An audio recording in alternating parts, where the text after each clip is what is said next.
Greetings. Short video today. Short video. Along the lines of the Sibylias and the great goddess, great mother goddess, and these times right now. So, one of the first pieces of information I want to share is pumpkins.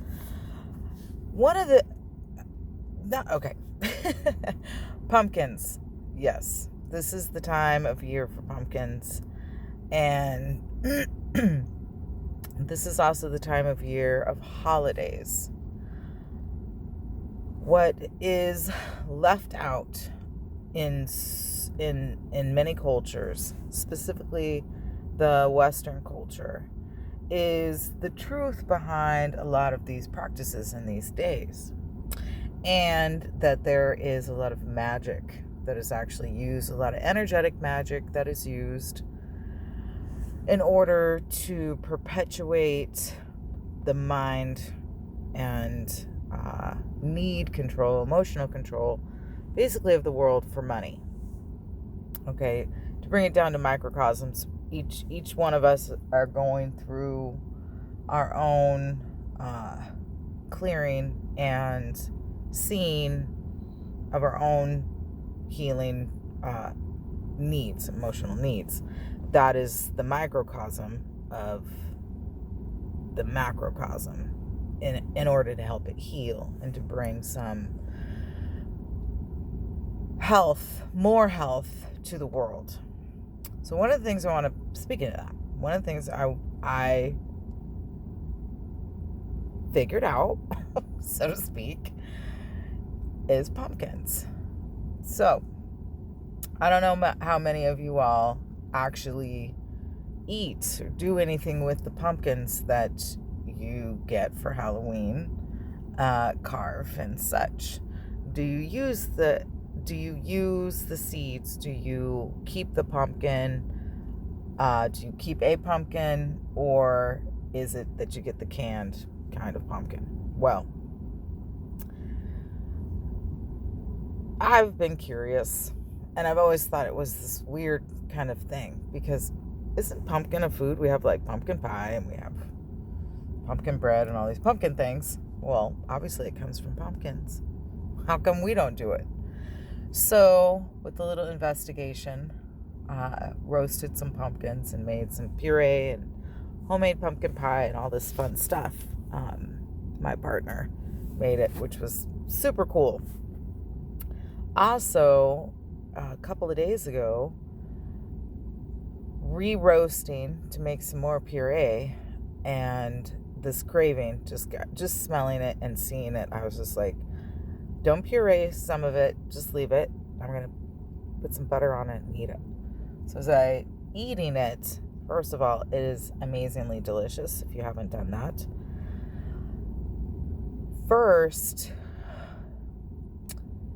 the part of the pumpkin that would be closest, right? The first part of the pumpkin, or the inner core of the pumpkin, technically. The part that's been carved out and then, not the skin. Okay. Trying to describe it. That part, in eating it, is very stringy. Almost like a spaghetti squash, but as you go a little further, it becomes more fleshy. And I realized the pumpkin represents the womb. Wow.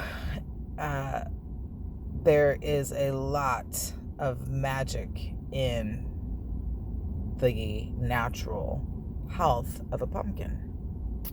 I wonder if I can make pumpkin juice. Probably. So, if you think about the shape of a pumpkin, how it sounds, how it feels, very pregnant, very similar to a pregnant belly, so to speak, okay? Then you think about the handle, as we call it, the top of the pumpkin. It looks somewhat similar to a belly button. If you were to cut the belly button, off, right? Or the vine off. Anything about that is connected to the vines, and the vines are connected to other seeds that create the pumpkin. On Halloween, All Hallows Eve, and we will be getting to Eve here in a moment,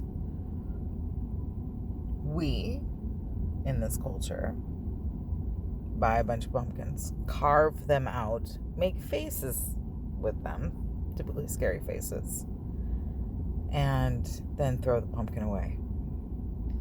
If you are looking at magic, it is an energetic way to symbolically disregard the mother or the womb and its healing qualities, and even the food that can actually help heal the womb.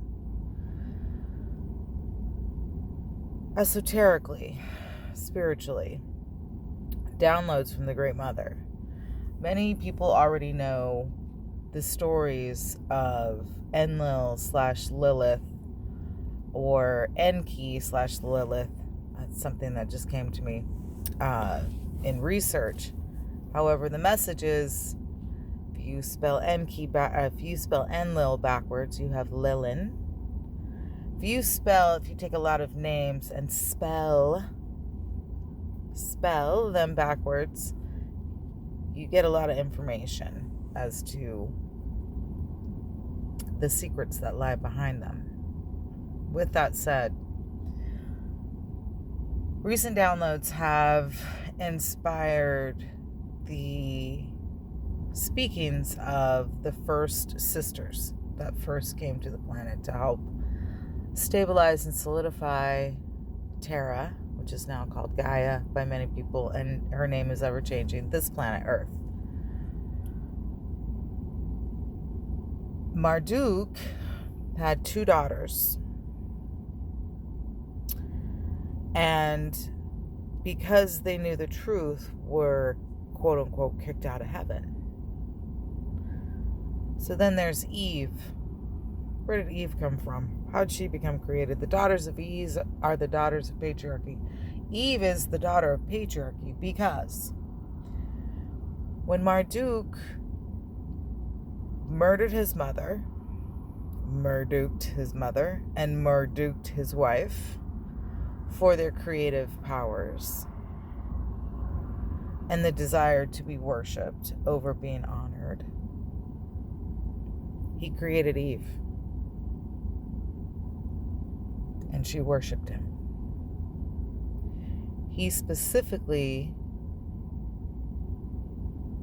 created Eve so that she could be the daughter of patriarchy. She would be so devoted to her father, so devoted that she would separate from her sisters. This would solidify women hating other women so that they could personify the misogyny of the ancient father creator. So this is where the half-truth comes in. The male god did create Eve, but not in the universal way of agreement. And murder didn't exist before that, before the war against Tiamat. Not murder in the way that is premeditated and on purpose. We inherit our parents' gifts. Marduk was going to inherit, he already inherited his parents' gifts.